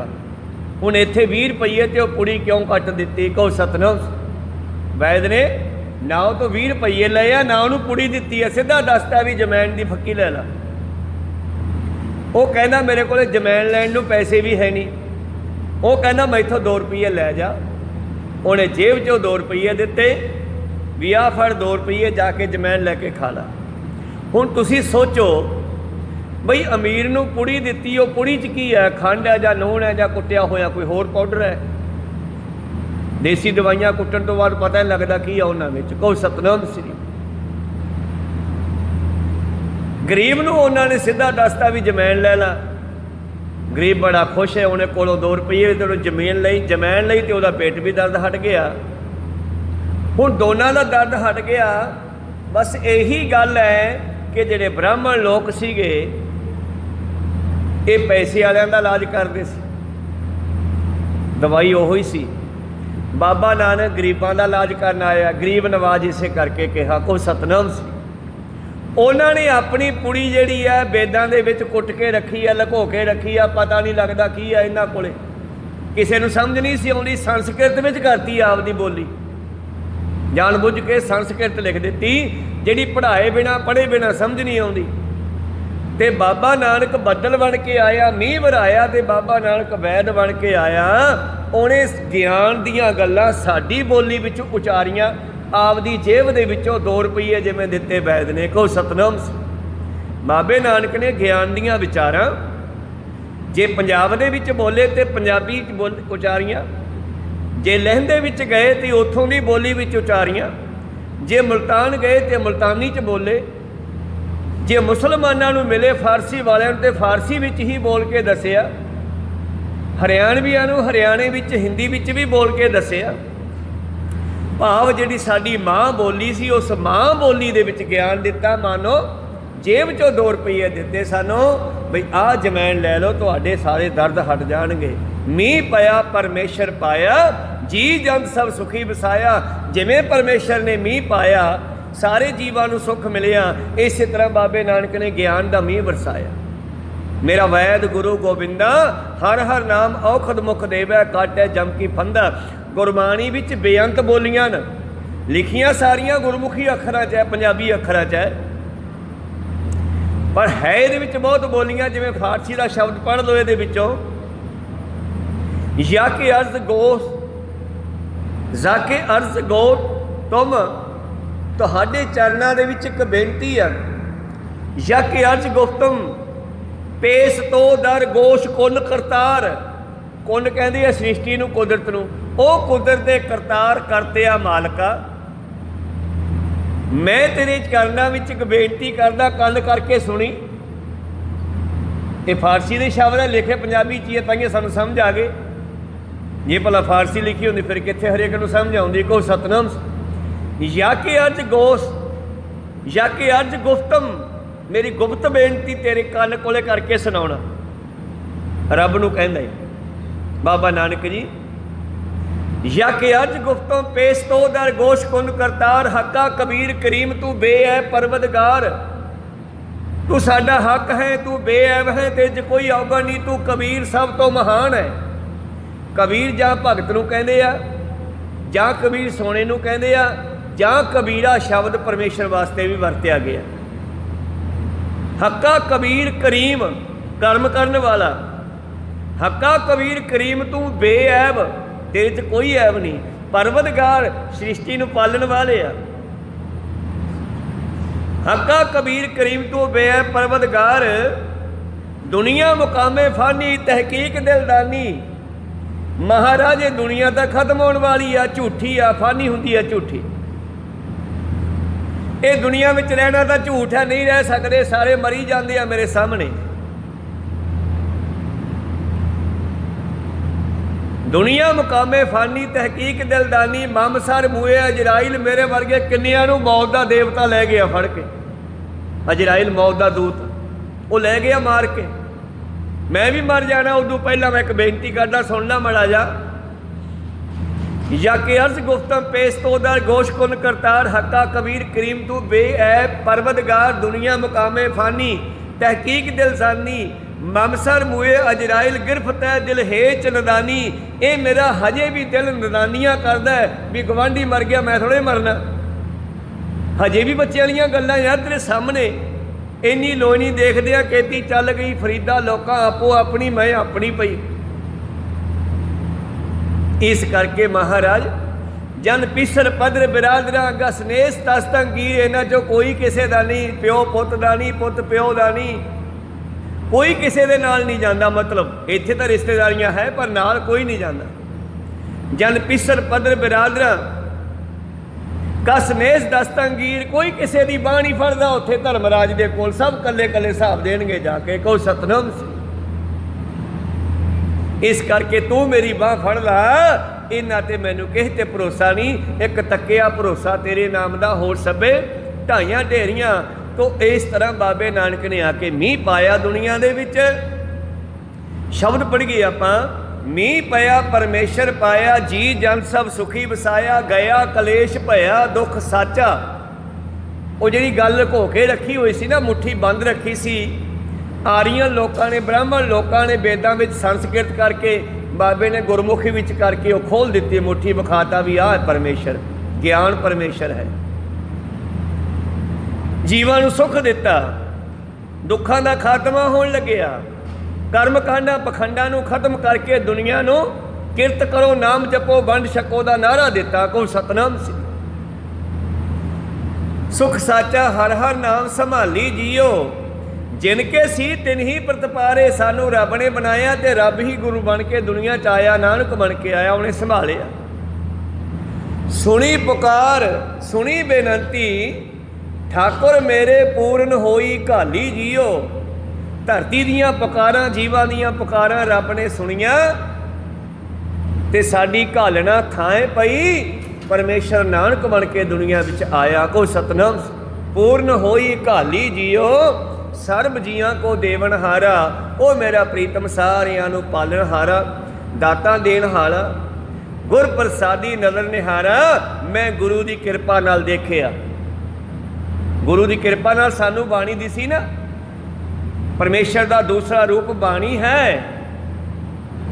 गुरबाणी जिहड़ी है परमेश्वर का रूप है। बाहो बाहो बाणी निरंकार है। भाई गुरदास जी ने पूछया गुरु के दर्शन कराओ, वो कहते गुर दर्शन गुर शब्द है, पढ़ बुझ मन वसावणिया। गुरु अर्जन देव जी वेले भी बाणी नूं मनदे सी, गुरु नानक वेले भी उन्हां दीयां गल्लां मन्नियां, गुरु गोबिंद सिंह वेले भी उन्हां दीयां गल्लां मन्नियां। ते जांदे जांदे की कह गए, मेरा रूप ग्रंथ जी जान, मैं शब्द हाँ, तुसीं शब्दां नूं समझो। को सतनाम। मेरी फोटो नहीं पूजनी, मैं हो परम पुरख को दासा, देखने आयो जगत तमाशा। जो मुझको परमेश्वर उचरिया तेना नर कुंड में पर है। मेरा रूप ग्रंथ जी जान, ता मैं भेद न रंचक मान। मेरे च ते इहदे च इक राई जिन्ना भी फर्क नहीं, बस आही आ मैं शब्द विचों आया, शब्द बन गया तो शब्द भी समा गया। हाँ कहो सतनाम श्री। जो मुझ बचन करन की चाहे, जे मेरे नाल गल करनी होवे, ग्रंथ विचार सुनो चित लाए, बाणी नाल जुड़ो, बाणी समझो। आग्या भई अकाल की आखिरी समय पातशाह ने जदों गद्दी दिती है दसवें ग्रंथ साहिब महाराज जी नूं, 10वें पातशाह जी ने, तो वह दोहरा सानू रोज़ याद कराया जाता हर अरदास दे विच। आग्या भई अकाल की तवै चलायो पंथ, सब सिखन को हुक्म है गुरु मानियो ग्रंथ। गुरु ग्रंथ जी मानियो। जिहड़ी पंजां पैंदी मेजोरिटी बनाई आ, 5 प्यारे साजे आ, वो भी सानू गुरु ग्रंथ साहिब नाल जोड़न वास्ते साजे गए। गुरु ग्रंथ साहिब ते 5 प्यारे मिल के पूरा गुरु बनदा। कहो सतनाम श्री। गुरु ग्रंथ साहिब तो बगैर किते भी 5 बंदे इकट्ठे होकर अमृत नहीं छका सकते, गुरु ग्रंथ साहिब जी के कोल ही छका सकते हैं, क्योंकि ये तो बिना अधूरे है। कहो सतनाम श्री। इस करके आग्या भई अकाल की तवै चलायो पंथ, सब सिखन को हुक्म है गुरु मानियो ग्रंथ। गुरु ग्रंथ जी मानियो प्रगट गुरां की दे। यो ही गुरु है, यो ही परमेश्वर है, प्रगट है। जो प्रभु को मिलवो चाहे, जिन्हें रब नूं मिलना होवे ना, खोज शब्द मैं लिखे, शब्दां दी विचार कर लियो। बाणी भी सब कुछ रख दिता सोडे वास्ते। मैं थाल विच तन वस्तु पईयो, सत संतोख विचारो। अमृत नाम ठाकुर का पयो, जिसका सब से धारो। जे को खावे ते खा के पचावे। रोटी खा के पचाइए तो फायदा होगा, बाणी पढ़ के हिरदे विच धारीए तां फायदा होगा। जे को खावे जे को पुंचै, इसका होए उधारो। ये वस्त तजी न जाई, गुरबाणी छड्डण वाली नहीं है। ये वस्त तजी न जाई नित नित राखो धारो तम संसार। ये सड़दे बलदे संसार भी जे बचना है तो बाणी ने मीह पाउणा। तम संसार, तम हुंदा अज्ञानता हनेरा, तम हुंदा गरमैश, तमा हुंदी है भज दौड़। ये तम रूपी संसार दे विच जे बचना है तो बाणी ही बचा सकती है। तम संसार चल लग तरीए सब नानक ब्रह्म सारो। खैर आखिरी पंक्ति विच बाबा जी कहने सुनी बेनती ठाकुर मेरे पूर्ण होई घाली जियो। सर्ब जियां को देवन हारा गुर प्रसादी नदर निहारा। गुरु की कृपा नाल पता लग्या, रब देख लिया गुरु की कृपा नाल। रब शब्द है, शब्द धरती, शब्द आकाश, शब्द है शब्द भया प्रकाश। सगल समग्री शब्द के पाछा, इस तो बाद दुनिया बनी है, ये विचों बनी है, ये विचे ही मिलना है। सगल समग्री शब्द का पाछा नानक शब्द घटा घटे अच्छा। शब्द को चीन पाई, शब्द को खोज पाई, शब्द के चानने कवस्त पाई। गुर प्रसादी नदर निहारा जल थल महीयल सब तृप्ताने। साधु चरण पखाली जियो आओ गुरु दे प्यारिਆਂ ਦੇ चरण ਧੋਈਏ। भाव ਉਹਨਾਂ ਦੀ संगत ਵਿੱਚ बैठीए, गुरमुखां ਦੀ संगत करिए। चरण धोने भाव सेवा करनी, सेवा करके कुछ मिलता। साधु चरण पखाली जियो मन की इच्छ पुजावन हारा। ए मेरा सतगुरु साडियां इच्छा पूरियां करन वाला। सदा सदा जाई बलिहारा आओ इस गुरु तो बलिहारे जाइए। नानक दान किया दुख भंजन उस दुखां दे दाते ने। जिवें वैद ने कोलों 2 रुपये दे के गरीब दे दुख दूर करते, बाबे नानक ने दुखां नूं दूर करन वास्ते सानू बाणी दान विच दित्ती आ। इहदा मुੱਲ कोई नहीं है। कई बार कोई पुछ ले बई भेटा की है, ये केवल ग्रंथियां दी सेवादारां दी गुरु प्यारिओ रोजी आ। उन्हां दा समां लगाउण वास्ते आए। बाणी दा मुੱਲ नहीं है जिन्ना मर्जी दे दिओ। बाणी दा मुੱਲ कुछ भी नहीं है। ये सतगुर ने भी सानू किरपा करके दित्ती है, ना कि मुੱਲ विच दित्ती है। इस करके दान लिखिया इत्थे। दान हुंदा जिहड़ा किरपा नाल दित्ता जावे। सतगुरु पातशाह ने किरपा की। नानक दान किया दुख भंजन। अकाल पुरख ने सानू ये ज्ञान दान विच दिता, जिस नाल साडा मार्गदर्शन होया। जिवें भाई मरदाने नूं सतगुरां ने किरपा करके रबाब बजाउण दा ज्ञान दिता। अज भाई मरदाने दी कुल विच सारे मरासी रबाब बजाउण लग पे। किन्ने जीवां नूं ज्ञान दे के रोजी दे दित्ती। कहो सतनाम। किन्ने जीवां रोजी देती। गुरबाणी नाल जुड़न वाले किन्ने जीव, किन्ने मनुख, किन्ने ग्रंथी, किन्ने रागी, किन्ने कथावाचक, किन्नी सृष्टि के लोग जिहड़े अपना जीवन निर्वाह भी कर रहे हैं, बाणी नाल भी जुड़ते हैं। कोई सतनाम जीवन निर्वाह भी हो रहा साडा, और इस मार्गदर्शन से चल के साडा जीवन सफला भी हो रहा।